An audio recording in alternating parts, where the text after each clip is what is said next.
السلام عليكم. الحياة تستمر، ما عندنا نديرو كلشي ديال الله.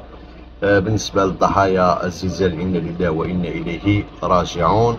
رجعنا للقناة ديالنا بعد توقف بضعة أيام.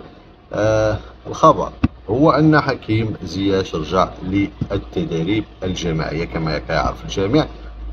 والخبر اليوم هو أن حكيم زياش دار واحد الاجتماع مع المدرب ديالو، وطلب منه انه يلعب جزء من مباراة اللي غتلعب هذا السبت بين غالاتاساراي وسامسونج التركي.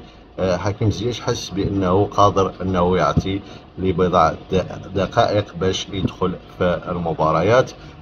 حكيم زياش تدرب بشكل جدي، والآن أصبح جاهز وأصبح رسميا يوم السبت سيكون على دكة بدلاء نادي غالاتاساراي التركي.